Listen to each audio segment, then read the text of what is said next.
বিপুল জনসংখ্যার এই বাংলাদেশ জনসংখ্যা কোনো অভিশাপ নয়, বরঞ্চ জনসংখ্যাটা জনশক্তিতে পরিণত করতে পারি নাই, এটা আমাদের ব্যর্থতা। এই 18 কোটি মানুষের হাতকে যদি কর্মীর হাতে আমরা পরিণত করতে পারতাম, প্রাপ্তবয়স্ক সকলের হাতে যদি আমরা কাজ তুলে দিতে পারতাম, এই দেশটার চেহারা বদলে যেত। এ দেশেরই মানুষ বিশ্বের বিভিন্ন জায়গায় গিয়ে সেই দেশের চেহারা বদলিয়ে দিচ্ছে, কিন্তু আফসোস নিজেদের দেশের চেহারাটা আমরা বদলাতে এখনো পারিনি। আজকে আমি আল্লাহ তাআলার বিশেষ শুকরিয়া আদায় করছি যে হাজারো নিষ্পেষণ, নির্যাতন, জুলুম, খুন, গুম, ধর্ষণ, লুণ্ঠনের তাণ্ডব চালানোর পর 17.5 বছর পরে বাংলাদেশের মানুষ একটু স্বস্তিতে শ্বাস নিতে পারছে।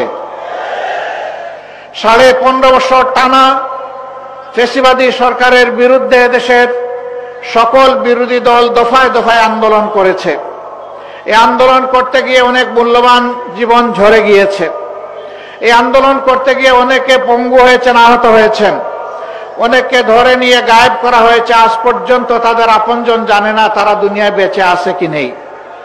এই আন্দোলন করতে গিয়ে অনেকে চাকরিহারা হয়েছেন, অনেকের ব্যবসা বাণিজ্য ধ্বংস করা হয়েছে, ঘর বাড়ি লুণ্ঠন করা হয়েছে, আগুন দেওয়া হয়েছে, তছনছ করা হয়েছে। আর জামাতে ইসলামীর নেতৃবৃন্দের ঘর বাড়ি বুলডোজার দিয়ে ভেঙ্গে গুঁড়া করে দেওয়া হয়েছে। জামাতে ইসলামীর 1 থেকে 11 জন শীর্ষ নেতাকে খুন করা হয়েছে। বিচারিক আদালতে তামসা আদালত সাজিয়ে সাজানো পাঠানো আদালত আর সাক্ষী দিয়ে তাদের জীবনকে ধ্বংস করা হয়েছে। সম্মানিত ভাইয়েরা, শেষ পর্যন্ত কোরআনের পাখি খ্যাত সারা দুনিয়ার মানুষ তাদের কলিজায় যার জন্য আলাদা একটা জায়গা ছিল, আল্লামা দিলওয়ার হোসেন সাঈদীকেও জেলের ভিতরে মৃত্যুর দিকে তারা ঠেলে দিল। তার একটা জানাজা ঢাকায় হবে তা বরদাস্ত করতে পারলো না। শেষ পর্যন্ত তাকে জোর করে পিরোজপুরে পাঠিয়ে দেওয়া হলো। সেখানে সেনাবাহিনী, বিজিবি, পুলিশ, র্যাব, আনসার সব কিছু দিয়ে চতুর্দিক থেকে ঘেরাও করে মানুষের স্রোত ঠেকানোর চেষ্টা করা হলো। তুমুল বর্ষণমুখর দিনে মানুষের স্রোত কেউ ঠেকাইতে পারেনি। সেখানে লক্ষ মানুষ বৃষ্টির পানির সাথে নিজেদের চোখের পানি দিয়ে তাদের প্রিয় মানুষকে দুনিয়া থেকে বিদায় দিয়েছে।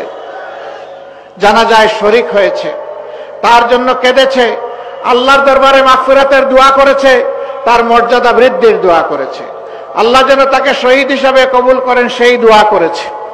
এই শীর্ষ 11 জন নেতা, তাদের সহকর্মী বৃন্দ এবং অন্যায়ভাবে যাদেরকে এই দেশে হত্যা করা হয়েছে, যারা ঈমান নিয়ে বিদায় নিয়েছেন, আল্লাহর দরবারে দোয়া করি আল্লাহ তাদের সকলকে শহীদ হিসাবে কবুল করুন।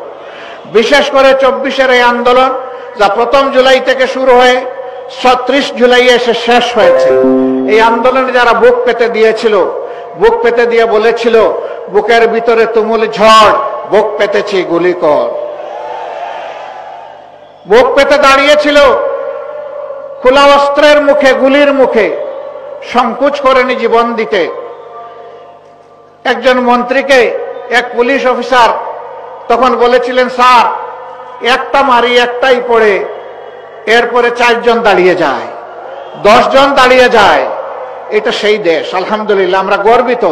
আল্লাহ তাআলা আমাদের বুকে, কুলে, উদরে, মায়েদের পেটে এই ধরনের বীরের জন্ম দিয়েছেন বাংলাদেশে। আলহামদুলিল্লাহ, আমরা আমাদের এই বীর সন্তানদের জন্য গর্বিত।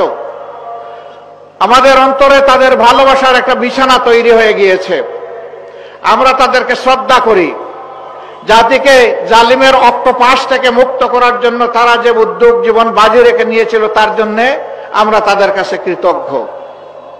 আমরা দোয়া করি আমাদের এই সন্তানদের মতো আরো সন্তানরা যেন ভবিষ্যতে এই দেশের জন্য দাঁড়িয়ে যায়। প্রিয় দেশবাসী, এই দেশটা বিভিন্ন ধর্ম বর্ণের মানুষের। যুগ যুগ ধরে আমরা এখানে শান্তিপূর্ণভাবে সহাবস্থান করে আসছি, কিন্তু যে দলটি জাতিকে বিভিন্ন অংশে ভাগ বিভক্ত করে রেখেছিল, সংখ্যাগুরু সংখ্যালঘু বলে, তারা ফায়দা লুটেছে। আর তারাই যদি সংখ্যালঘু বলে কিছু থাকে, তাদের সর্বনাশ এই দলটিই করেছে। তাদের জায়গা জমি দখল করা অবৈধভাবে, ইজ্জতের উপরে হাত দেওয়া, সম্পদ লুণ্ঠন করা এবং কাউকে কাউকে তাদের ঘর বাড়ি থেকে তাড়িয়ে দেওয়া, হায়নার মতো এই কাজগুলো তারাই করেছে। তারা নিজেরা করে এর দোষ ফেলেছে ইসলামপন্থীদের উপর। যারা আল্লাহর বান্দা, যারা আল্লাহর উপর ঈমান রাখে, তারা কখনো কোনো মানুষের ক্ষতি করতে পারে না, কোনো মানুষের প্রতি হিংসা পোষণ করে না, কোনো মানুষের জীবন নিয়ে তামসা করে না, কোনো মানুষের ইজ্জতের উপরে হাত দেয় না, কোনো মানুষের ইজ্জত, তাদের সম্পদকে নিজের সম্পদ মনে করে না। আমরা দাবি জানিয়েছিলাম, জাতিসংঘের হিউম্যান রাইটস কমিশনকে আমি একটা চিঠি দিয়েছিলাম 13 সালে, যে আমাদের বিরুদ্ধে যে অভিযোগগুলো দেওয়া হয় আমরা তার তদন্ত দাবি করছি। এই তদন্ত করবে জাতিসংঘ, আমরা সর্বাত্মক সহযোগিতা করব। আমরা চাই 72-এর 10 জানুয়ারি থেকে শুরু করে 24-এর, এখন নতুন করে আবার বলছি, 24-এর 5 আগস্ট পর্যন্ত, এমনকি আজকের দিন পর্যন্ত বাংলাদেশে এরকম যতগুলা অঘটন ঘটেছে তার সুষ্ঠু তদন্ত হোক, তার শ্বেতপত্র জাতির সামনে প্রকাশ করা হোক। সেই শ্বেতপত্রে আমি ব্যক্তিটি যদি কালো বলে চিহ্নিত হই, দুষ্কৃতিকারী বলে চিহ্নিত হই, আমাকেও যেন ক্ষমা করা না হয়। আমরা দেখতে চাই এরা কারা, কারাই জাতির সর্বনাশ করে, সংখ্যাগুরু এবং সংখ্যালঘুর মারামারি লাগিয়ে দিয়ে। সম্মানিত ভাইয়েরা, এবারকার এই পরিবর্তন বিপ্লব গণ অভ্যুত্থানের পরে 4 দিন বাংলাদেশে কোনো সরকার ছিল না, পুলিশ ফাংশন করে নাই, বিজিবি ঘর থেকে বের হয় নাই, আর্মিরা শুধুমাত্র গাড়ির উপরে তারা মহড়া দিয়েছে, কিন্তু আল্লাহ শুকরিয়া বাংলাদেশে এই 4 দিন বড় কোনো অঘটন ঘটে নাই।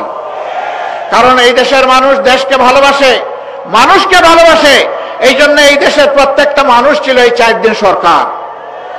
তারা সরকারের দায়িত্ব সবাই পালন করেছে যার যার জায়গা থেকে। জামাতে ইসলামী, অন্যান্য ইসলামী দল, মাদ্রাসার ছাত্র, অন্যান্য দেশপ্রেমিক দল সেই 4 দিন সমস্ত মন্দির, মঠ, প্যাগোডা, চার্চ সবগুলো পাহারা দিয়েছে, যাতে কোনো জায়গায় কোনো অঘটন না ঘটে। এরপরে দুর্গাপূজা যখন আসলো, একটি গোষ্ঠী বাংলাদেশকে অস্থির করার চেষ্টা করলো। আমরা আমাদের হিন্দু ধর্মের ভাইদেরকে আশ্বস্ত করে বললাম, পূজা আপনারা নির্বিঘ্নে করবেন, আপনাদের পাশে থেকে আমরা পাহারাদারি করব। তারা তাদের পূজা করেছেন, আমরা নিরাপত্তা যতটুকু পারি তাদের পাশে থেকে করেছি। আবার যে জায়গাটায় তারা প্রয়োজন মনে করেন নাই ওখানে আমরা যাই নাই, যেখানে তারা প্রয়োজন মনে করেছেন আমরা সেখানে গিয়েছি, প্রশাসনকে সহযোগিতা করেছি। তবে আমরা চাই না নির্দিষ্ট কোনো ধর্মাবলম্বীদের তার একটা উৎসব